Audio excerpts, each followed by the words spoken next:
অবশেষে আমাদের বাঙালিদের আজ দীর্ঘ 1 বছরের অপেক্ষার অবসান হলো। আজ দেবী পক্ষের সূচনা। মহালয়ের এই পুণ্য লগ্নে সকলকে জানাই শারদীয়া শুভেচ্ছা। সকাল সকাল তর্পণ সম্পন্ন করে গরম চায়ে চুমুক দিয়ে কচুরিম্যান আবার বাজারে গিয়ে ঝাঁপ দিল। কত গো?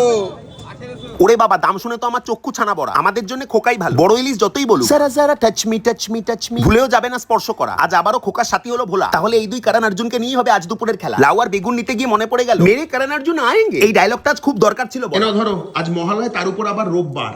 আজ তো নাই বা যেতে পারছি, আজ এই দেখ আবার তোমাকে বেনলিয়া খাওয়াতে হবে।